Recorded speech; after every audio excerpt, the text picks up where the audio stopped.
নোয়াখালীর Chhoyani central sporting club futsal football টুর্নামেন্টের final ও পুরস্কার বিতরণ অনুষ্ঠিত হয়েছে। সোমবার বিকেলে ছয়ানি উচ্চ বিদ্যালয় মাঠে ফাইনাল খেলা হয়। পুরস্কার বিতরণী অনুষ্ঠানের প্রধান অতিথি ছিলেন বাংলাদেশ ফুটবল ফেডারেশনের টেকনিক্যাল কমিটির সদস্য মোহাম্মদ হুমায়ুন কবির চৌধুরী।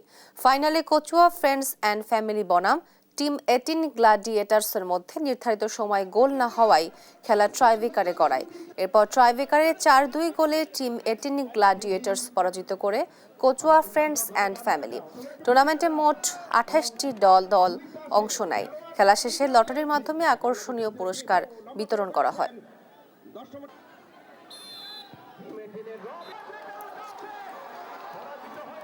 ফেডারেশনের টেকনিক্যাল কমিটির সদস্য নির্বাচিত হওয়ার পর আমি প্রতিজ্ঞা করেছি প্রথম আমার জন্মভূমি ছয়ানিতে আমি প্রথম ফুটবল খেলা শুরু করব।